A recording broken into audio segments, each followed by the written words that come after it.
Hey, folks, this is Stefan Terringer, and we're here today with another episode of Rants.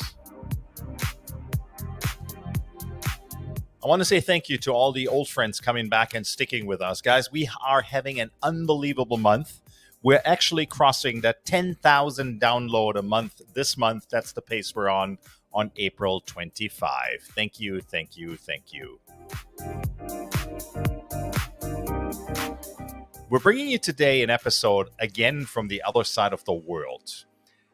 The person I'm talking to, and I'm not going to tell you if it's he or she yet, is an explorer. Actually, I'm going to give it away now. Besides that, he is German. He also has my brother's name, Florian. And when we spoke the first time, he says to me, "Oh my God, how can you pronounce that?" Well, dude, because I'm German. The other part is, he said to me, and he was very open in our first conversation, I think we're going to get into some really, really deep shit today. Always as a kid, he wanted to play in the dirt, and he's really made his passion and his dream a reality. He today owns property all the way in Zanzibar, and he'll tell us a little more about that piece as well. He loves the mountains like me. He loves the water as well. He part-time lives on a boat, his own boat. And like me, he's been self-destructive at times, but he's also a builder. And he, just like a good entrepreneur, he's been riding the roller coaster. And I am so honored. He's right there with me. Florian, I am so excited to have you here today. Welcome. Yeah, welcome to the Swiss Mountain chalet over here. And, I love it. Thank you for having me. Yeah, it's awesome. I got to tell you guys listening, the first time I spoke to him, he literally turned, at the time, I think we were talking on an iPhone, and he turned his phone around, and all I saw was it was like a postcard picture. Yes, and it was incredible. It was incredible. So that's absolutely beautiful. Florian, I know you're doing so many different things. Maybe let's kind of give people the lay of the land a little bit. What do you do? What are you engaged in? And how do you spend your day? I know currently, I believe you're running two different companies. And you're also involved, obviously, in a big part in Africa and a couple of continents there. I think you have land in Tanzania as well. Tell us about, how do you run the empire, so to speak, from the boat Yes, and from the mountains in Switzerland. No, I'm super intrigued about it, and people want to hear it, because I think one of the things, guys, as you're listening, one of the things that became very, very clear to me, and I think that's a big part of what we want to talk about, is you've kind of made your dream a reality. And there was a part in your life where that was painful, and you came back from it and you said, you know what, I'm going to live my life now, real life. I want to enjoy it. I want to live it. I want to be it. And that's what I get from you. And that's brilliant. So tell us more about it. Yeah, well, and you promised me that you will just cut me off when I'm rambling. I promise you. You got this is your story, man. We want to hear it. Well, I'll start all the way back when I was younger, and you just reminded me on a situation I had with my parents. We were somewhere in southern France, and I told my mom, one day I want to live here. And my mother told me, no, this is a place for vacation. When you live here, you will be bored. People don't have something to do all year around, and you will be bored of all the beauty, and you will just want to go back to a normal job. So this was like the setting that I faced so often, and it was the same with the things that I really liked. I like to play. Like to play in the forest. I like to be a little adventurer. I like to do sports all day long. I love to read. I just didn't like other people to tell me what to do. So I love that. Let me jump in quickly, because I think that's such an important part. So what I'm hearing you and I grew up in similar cultures, right? I mean, the European culture, the German culture, there's a very linear trajectory of career, best education you can get, etc., etc. Yes. I always knew I had to study. Right. So, and that was it, right? Community didn't exist, and going out to the world and asking for help was not an option because that made you a dummy and an idiot, right? Go figure it out yourself. That's the way I grew up, and I mean, I say this with great love to my father in particular, but more importantly, that's the way we grew up, and that's the culture. And so, what I'm hearing you is you were a rebel of conformity. Is that kind of what I'm hearing a little bit here? Like you pushed against it, or at what point in your life did you say enough, no more? Well, I am. And I didn't realize it for most parts of my life. I had troubles at school, mostly because I was bored, and then I was challenging the teachers. So I were fighting a lot with classmates, and I wanted to break out from the village that I grew up. I wanted to break out from my parents, from home. And there was one day that my English teacher told me that if I am good enough, I can go to the United States in 11th grade. And this Mhm. was for years everything that I was looking forward for. Yeah. The Yeah. only problem was I sucked at English. Okay. So everything else which was in German, I was really good at, but I never dared to speak English because the other people next to me in class, they were German like me, but they all could speak better than me. So I was Mm. ashamed to speak up because I could compare myself to them and I knew they were better.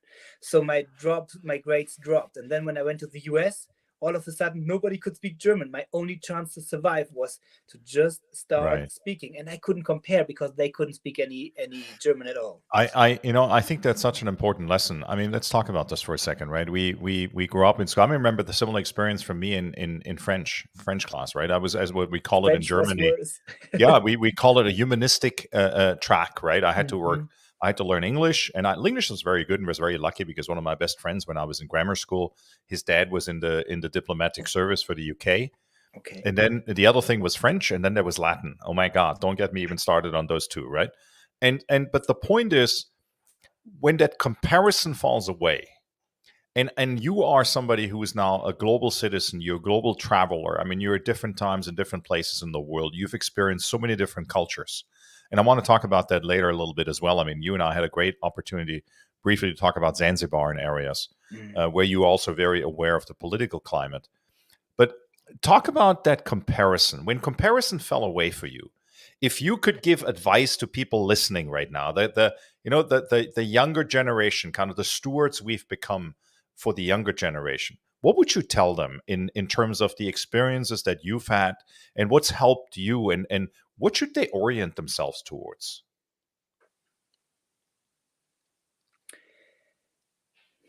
You see, I'm struggling a bit. Um, I would have rejected most of the advice that older people had given me back then. So I Mhm. don't know if anybody That's fair. will No, listen no, to me. no. I totally get it. Yeah, no, and I Well, think that's a fair statement. So maybe the advice is don't listen to the yeah. shit old guys like me tell you. Well, at some point I started to look for my own mentors. Yeah. And this is a big driver of everything that I do now.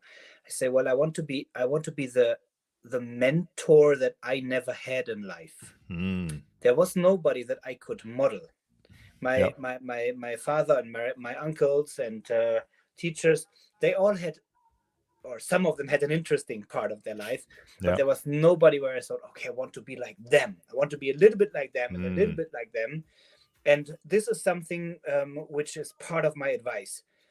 I compared myself to the better tennis player. I Mm. compared myself to the better soccer player. I compared myself to the better English speaker. Yeah. But if I compare my English knowledge to the soccer player, I might be better. And if I Mm. compare my tennis skills to the English speaker, um, I might be the better player there. So this comparison, the only person that we know inside out is ourselves. So, and one statement of myself is find out who you want to be. God, I love this, Or man. I mean, find out who this you is want so to good. become. And the easiest part is when you think about who you want to become, you're already thinking about all the obstacles that hold you back from this. So a Mm, much easier way of reframing this is, who is the person you want to have been? Because then you force your mind in looking back, and your mind doesn't show you the obstacles, because it just looks back and who you were. ah, And if you so have good. that dream, then you have something like an inner compass. And then you can ask yourself, with every decision, you don't have to ask yourself, what do I have to do to become that person? You know who you want to have been.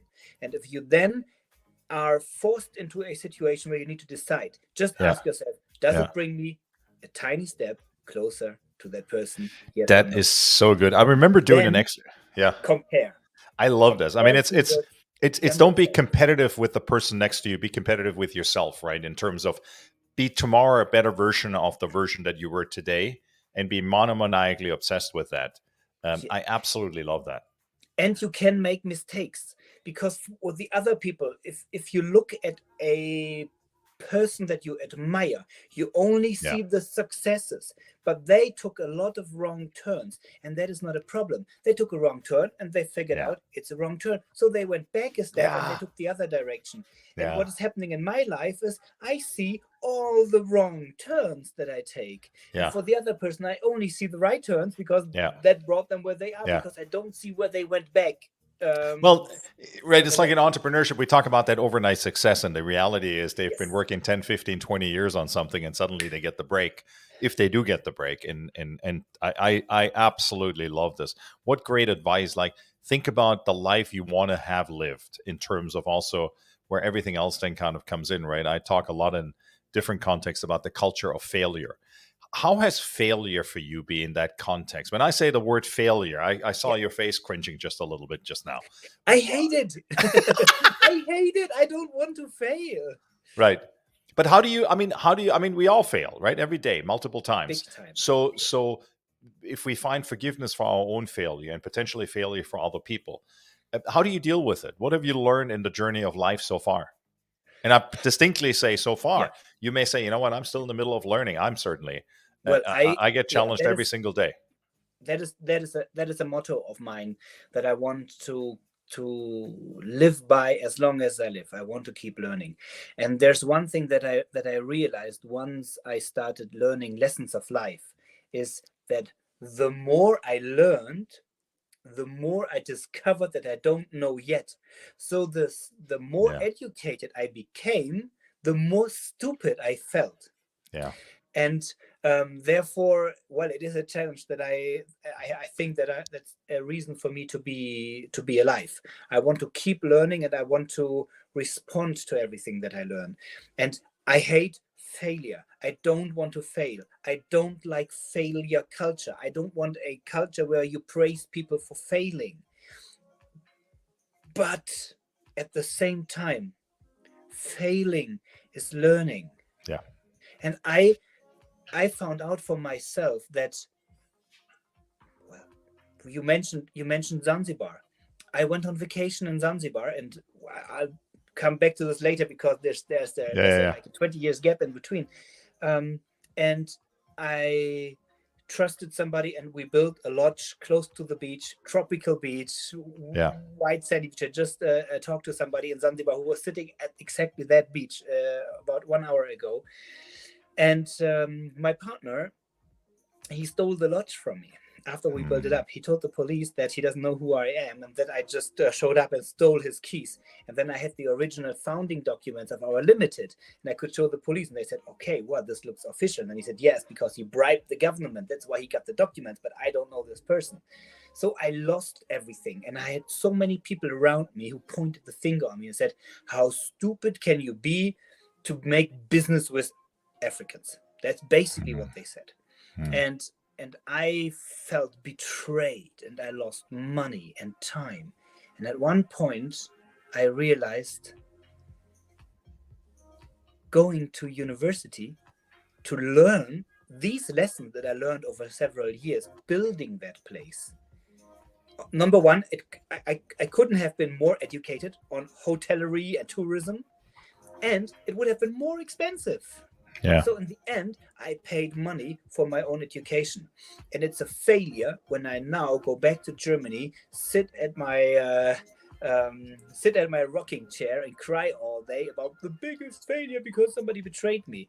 And what I decided to do is say, no, I take that knowledge that I gained there and Yeah. I turn it into something new. And this is why we created a custom tailored safari company. So for all those people who want to be adventurous, but they are not sure they want to do it on their own in Africa, we are planning the tours with them. So it feels like an individual tour, I love it. but you have some kind of a safety net. Let's talk about that business a little bit. So we're jumping all over the place. So this is the both Germans like talking about all the cool shit they've done. So let's talk about your company with the safari a little bit. And you shared some of that with me. Give us a little bit more information, and particularly also maybe in a context if people want to ultimately connect with you on that. Yeah. You know, how do they find you? Well, if you're looking for Django Tours, which is the website of the company, and I am about to launch, so you can already find it on Instagram and on Facebook. Love it. And there will be a complete like travel adventure documentary on YouTube. And this will be called Django Outdoors because it's just about telling stories. Django Tours is about actually selling the tour. And I don't want to sell. I just love to tell stories. And therefore, I would like to go back because there's one other piece of advice. I tried to fit in. I tried to please my parents and I tried to please my teachers. In Germany, back then, we had a military service. And you could, you had to go there as a male, or you could. I remember. I was there. Yeah, and I wanted to do the civil service, and I wanted to go to Africa. This was legal and it was recognized, but it was a big deal. And I backed down because I wasn't. I thought this. I can't handle this. And then I looked for something to study. I didn't really know what to study, and then I just picked something because, well, you have to study. And then I failed in my studies. And then I went to Berlin and I needed some money. So I was hired as a researcher at a headhunter company. It was an American-owned company. And they didn't want to see my degrees. So they just let me do whatever I wanted. And they completely hired me after 3 months. And then I was basically living and sleeping in a suit and a tie. And I thought, now I have to become as rich and famous and successful as possible so that one day I can just walk around the world with a backpack and everybody says, yeah, he deserves that because he worked so hard before. Then I married the most beautiful woman that I ever met. She was from Morocco, and had a penthouse in Berlin, sauna in the bathroom, view over Berlin, all of that, and then it fell apart. I failed in my marriage. I failed in the job because Lehman Brothers hit the industry, and I was dealing with finance institution most of all. So I was slowly running out of money. I screwed up my marriage, and I realized I'm not doing anything I love. And then something happened. So let me ask a question here. I'm gonna put you on the spot, right? Let's be a little bit raw, Rants here. You said you don't like failure, but so now what I'm hearing is you failed in the marriage. Is that correct? Yes. Well, I haven't seen her in a long time, so I think that's yes. Yeah. So you failed in the marriage, and is that something when you deal and you and again, I want this to be more of a takeaway for people who are listening, not about putting you on the spot and saying, "Oh, you failed," but you recognized you failed or something wasn't going the way that felt right, that felt good, that was future. How do you look back at that today, and how did you remember dealing with it at the moment when it happened? Well, I answer the other way around. When it happened, I tried to cover it up. Okay. I tried to act even more successful. I tried the image manager, right? Yeah. I get it. Listen, I get it. I made it worse. Looking back, I should have admitted it much earlier. I was chasing an image of myself, an image Mm. of the job, an image of the family, an image of the successful young guy that I wanted to be. Yep. And I was chasing that image, but Well, you were that guy, right? I mean, as you shared with me, if I anybody didn't knows see like him. Berlin and anybody knows Alexanderplatz in Berlin, I mean, if you own a penthouse there, you No, got it to was have some, Yeah, so it was yeah. even Prenzlauer Berg looking down on Alexander. Well, so It you was, gotta have a little bit disposable income to do that, right? yeah, I mean, let's leave it at that. So that's kind of the mountain you climbed, and then all shit came down on the other side. I never felt successful. Hmm. I I felt more than ever like an imposter. I thought I didn't deserve it. Yeah. I still had no degrees. Hmm. I still had, I thought that if they ever fire me, I don't have anywhere else to go. Yeah. And if that, so many people said, oh, if that's going to work out with that woman, she's very complicated, and so on. I said, I'm going to prove you. And then I put so much pressure on myself that Yeah. it did not work out. And then it got worse and worse and worse, to a point where I felt completely broken. Hmm. And then we split up, and it was like so there's a kid involved, and it got messier than I ever imagined. I'm so I got sorry you're going through rehired this. by Yeah. the oldest business school of the world, Yeah. becoming their career service consultant for the German and English speaking alumni. So I had another Yeah. suit business again, but there were a couple of months that I went into the office. I sat down, I stared at my screen, and 10 hours later I went home. I couldn't do anything else. And that was a point where I thought, now you screwed up everything. And now it doesn't matter what you do. God, and man. then I just said, well, originally I wanted to become successful so that people grant me the Yep. right Yep. to just be in the dirt, walk through Yeah. Sahara.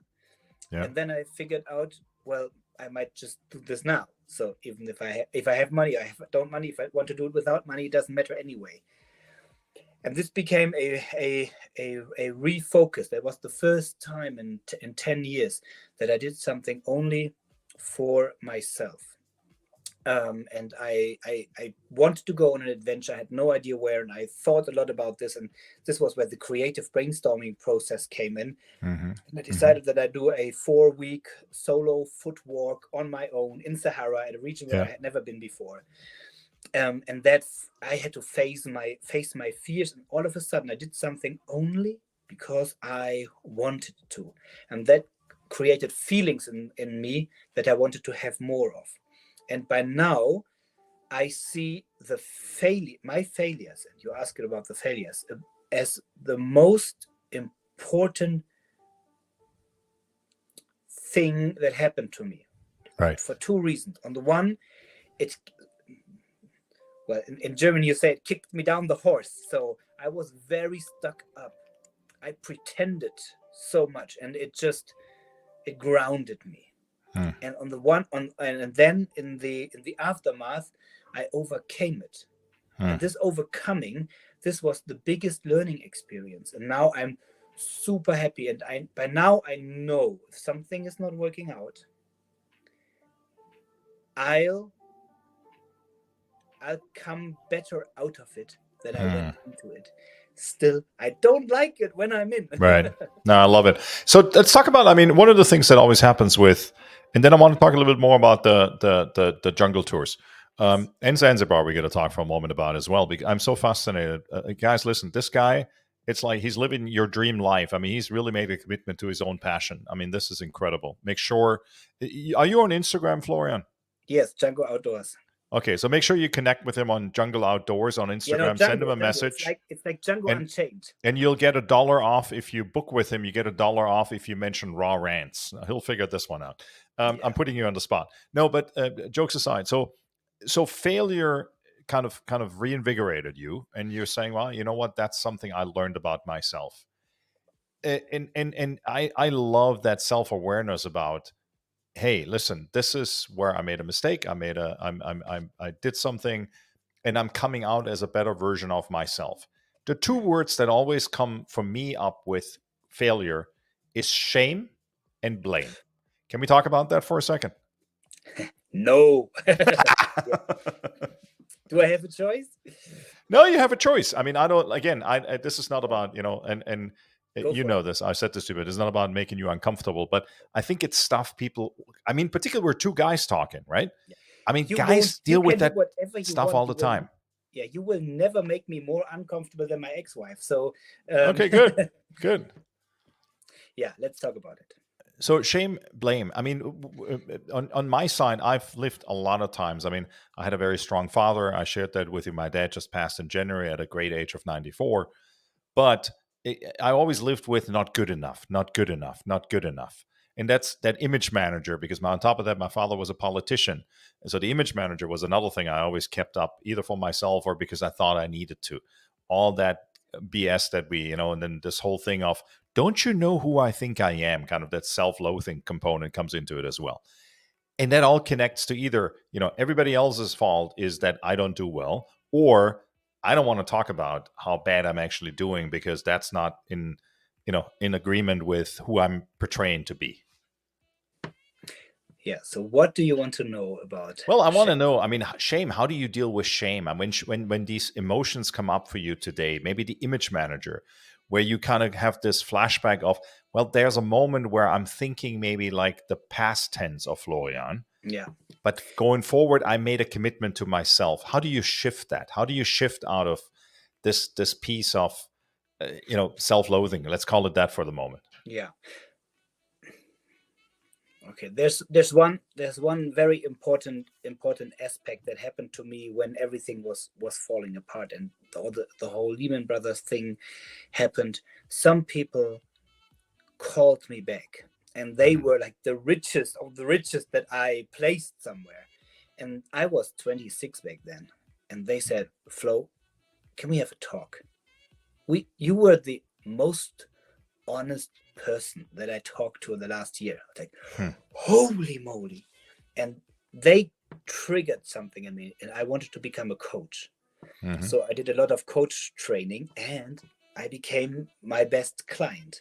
So I could go through a lot of these processes. And this is why so these are the two businesses you mentioned at the very beginning. One That's is right. called Simplicity of Happiness. This is a coaching, one-on-one, bespoke, no big internet fuss about it. It's only on recommendation only. And mostly focusing on leadership and communication, but in the end, it's like the personal self. And that was triggered back then. I went through all that processes that led me to my adventure, that let me rediscover what I love most. This is why I had the idea that I would like to work without an office. And I'm sitting here right now with, I have an iPhone. We can talk about brands, I guess. I have an iPhone and I have an iPad. No computer, nothing else. It's my whole office. I can set it up on the sailboat or in the desert. And this was the dream, that I can work from wherever I want. I didn't want to go on vacation anymore. I wanted to prove my mother wrong. I said, I want to live only at places where other people go on vacation.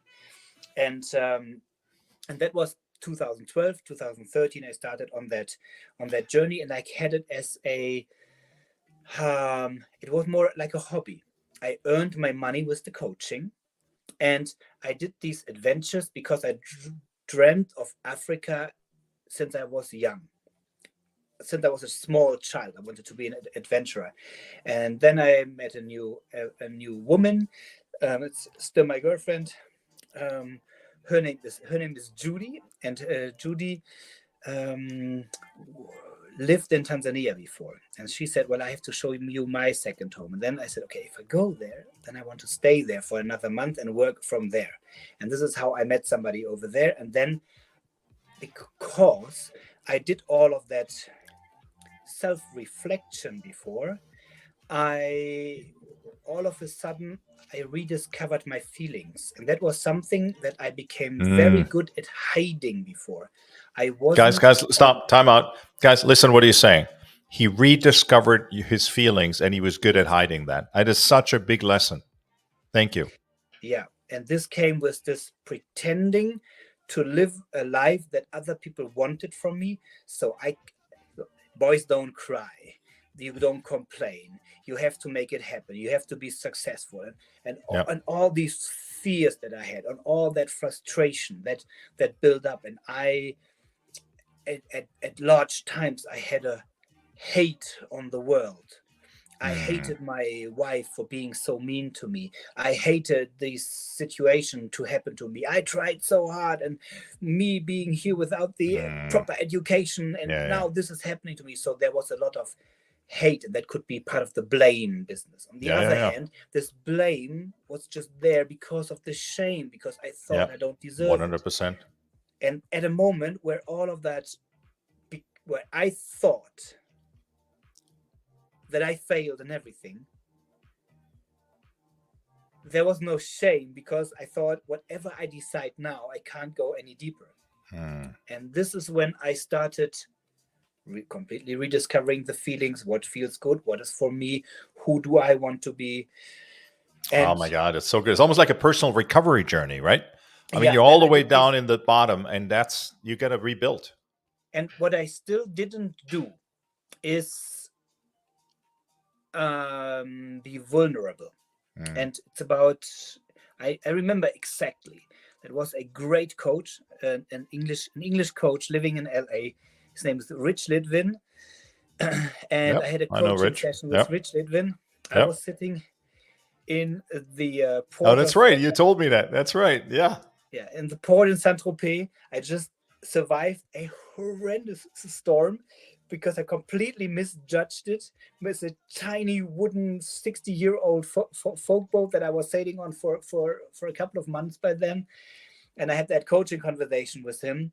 And he said, Flo, because most English speakers, as they don't say Florian, then I go with Flo. He said, Flo, maybe your weaknesses are what brings you to the next level.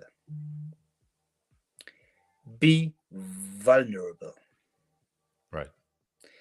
And this changed my coaching business to a new level, because I managed to get rid of the shame.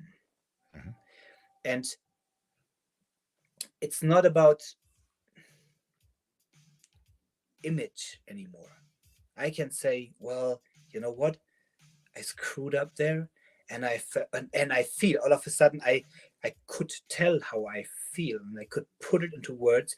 And I didn't tell you so that you solve it. I just tell you because I'm able to. Yeah. And I did this in coachings, and all of a sudden people could open up, and they felt seen for the first time. No, I love that. It's such a great lesson. You know, I think it's I tell people, and I so relate with you there, in regards to being able to say, hey, this is my journey. It's not better than yours. I'm not above you. I have similar struggles, and it becomes relatability, right? And it becomes ultimately, if you share that, I think it becomes credibility, particularly in our business, so to speak. Let's talk about, I love that title of which is, as you said, very bespoke, but that coaching company you have, exactly, Simplicity of Happiness. So I know that it's a coaching company, and you work, as you said earlier, only on personal referral with people. So somebody introduces you. Because tell us about it. I thought I just have to go on some courses. I have to get the business speak right, and then I offer advice to people, and I tell them, because I figured it out, how to live their life. Then I do an online course. Everybody is just finding out by themselves. Social media will be blown up, and I will have tons of downloads, and the money will be pouring in, and I can finally go on my safaris. How did that work? At the very same time, I went to I went to Zanzibar on that vacation, and I started that lodge by accident. And this is where I had the idea of shifting that coaching to that online successful, I'm telling everybody what to do. And I, until that time, So between the headhunter and the complete independence, I worked for the ESCP, which is the oldest business school of the world, a French, very, very snobby grand école. And I had my regular income there. And in Zanzibar, I said, no, I don't want this. And I want to go for that internet business, because now I figured it all out. And I worked international for a headhunter. I worked international for one of the biggest, most well-known schools of the world. And now I can sell this. I can make it and turn it into money. It completely didn't work. I called my company Happy Life Coach back then. And Simplicity of Happiness was just my blog. I was just writing about it, because in that journey of finding myself, I all of a sudden, in the separation from my wife, I moved out with a backpack only. And I realized when I went back into the apartment that it was full of stuff that I didn't even remember I owned. And I got rid of 90% of the stuff that I owned, just to find out that now I realized that 90% of the stuff that I still have, I still don't need. So I got rid of almost everything. And then I moved into a camper van, and we went traveling for a whole entire year, all the way to Africa and back. And then we ended up in Switzerland, just because it's one of the most beautiful places on earth. And my girlfriend, she worked as a doctor, and it's quite simple, because German doctor can work easily in Switzerland, and it is great outdoors. So this is how we ended up here. And then we traveled to Zanzibar. So just to sum all of this up. And I think I was on a big progress already on that shame and blame business. And then when I decided to go all in, I thought I'm playing the internet game, and it didn't work. And during that conversation with Rich, I realized, no, I don't have to invest more in SEO or anything else. I ditched the name Happy Life Coach. Well, if you Google it, you will still find me. But I renamed everything to Simplicity of Happiness, because that offered so much simplicity for me, because that was what it was all about. And I realized that most of the young people that I coach, they have too much distraction. And when I help them to reduce their distraction, I don't have to tell them what to do, because what is left is what really matters to them. And that's right. This is, I found out for my generation, one of the biggest problems is we can have everything and we can be everything. The only problem is we can't have everything at once, and we can't be everything at once. All of a sudden, you could be everything, but you have to say no to almost everything to be the one you want to be. And I think yeah, I know. I love this. I mean, there's another such a deep lesson in the being able to say no, right? I think when you say no to things, that when you say yes to something, the commitment is much more genuine and honest, and it's real. And no is kind of that boundary you got to set in order to be selective and protect your energy. And I get from you a lot of sense of that you really protect your energy, and you also know where to go to recharge it, which I absolutely love. No. I have to be very clear on this. If I say yes to this, this would be creating an image. No, I don't. And I forget very often. Okay. The pandemic hit me really hard, because what we did especially after that call with Rich, he said, if you want to be a really good coach, don't be needy. Get a different job that pays your bills, so that you can say no to every client, so that you can be as honest as you can possibly be. And that was the decision to say, okay, I'm going to get over that loss of the Caveman Lodge, which was the stolen lodge. And we went for that idea of the safari company. We are based on Kilimanjaro, so in Moshi, right at the foot of Kilimanjaro. And I'm still working together with my ex-manager. She's a Tanzanian woman. And I said, okay, I need to have a partner on this, because it's much easier to do any kind of business in Africa. And so we are working on this together. And then the pandemic hit. So we were 3 months into business, and we didn't have a single client in them. We were almost completely booked immediately. And well, there was a perfect training opportunity for the shame and blame business again, because my coaching, as I said, okay, I want to have it bespoke, person to person. I only did face-to-face coachings. They were all present. They were all in Germany. I couldn't travel. Companies were closed. Nobody was traveling. I was completely out of money. And this is not long ago. This was 2019 to 2020. And I made a conscious decision back then.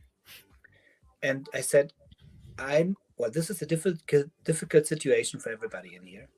And I'm going to offer my coaching online in mastermind groups where I put similar people together for free.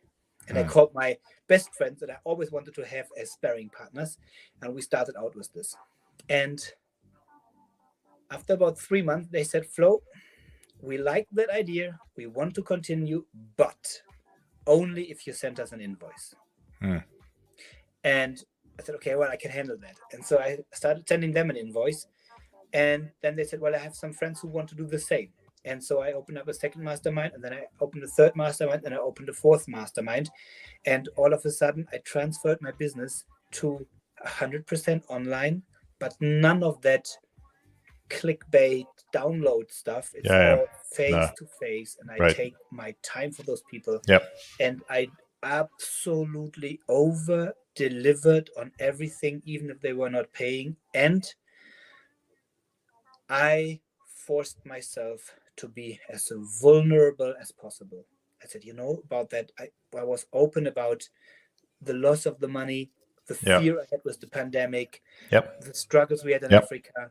And I said, and what about you? And they opened up and they felt hurt. And they said, I know somebody you need to talk to. And I think that was the biggest shift in my coaching business. I love it. And for the other business, you wanted to talk so much about Django Tours. We are just rebranding. So we are rebranding everything with the documentary channel, because that is what I dreamt of since I was a young child. I love it. So tell us, Florian. I want to be respectful. Also, I know you've given me the gift of your time. I want to be respectful of that, and thank you for that again. If people want to connect with you, let's talk about that for a second. Where can they find you? I mean, we talked about Instagram. Is it Jungle Tours, or how do people find? What's the Instagram the exact handle? Yeah.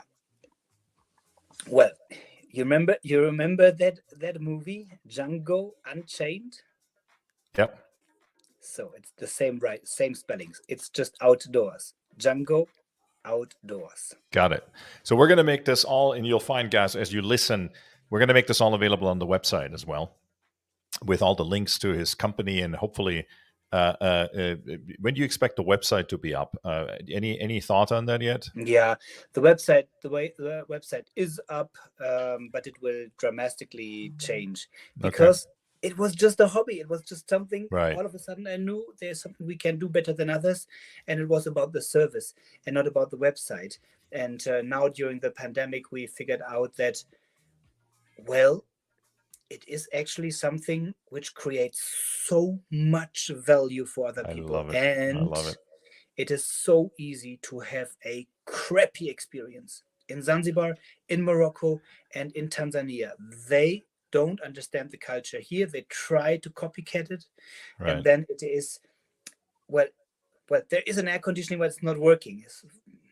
And you have these experiences over and over and over. And very often you feel either left alone or annoyed.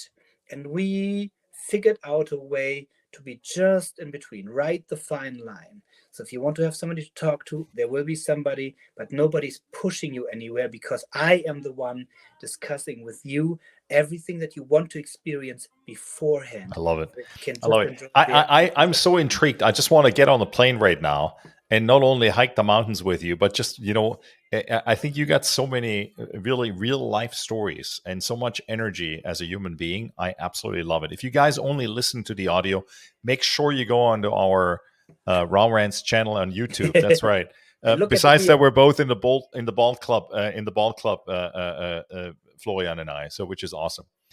Florian, final words, maybe a couple of things that were most significant, and I want to be concise here, Yeah. that shaped your life. Give us 1-2 things that can be great advice for people listening.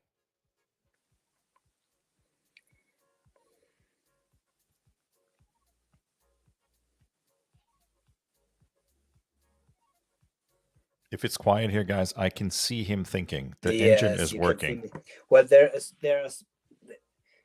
there are so many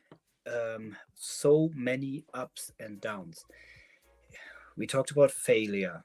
In the end, what shaped my life was facing my demons. Facing my demons. I love that. I love that. Final words from my side, Florian. Thank you. I'm honored. This is a guy who right now he sits in Switzerland in the mountains in the most beautiful area they can look out. So while I'm looking at him, he's looking behind where his machine stands and participating in the podcast, and he's looking at absolutely magical area. And he also gets to live on the boat. He's got places in Africa, and he's building. I want to say his hobby. That's already a business. He's building that even further, and he's scaling that. So if you guys are interested in traveling in Africa and experience some real life on the ground life, is that the right way to put it? And a customized experience, that's your guy. Yes. Talk to him. Florian, thank you. When this music usually plays, which is out of time, I say thank you. Guys, my name is Stefan Thüringer, and I was so honored to have this man with me today.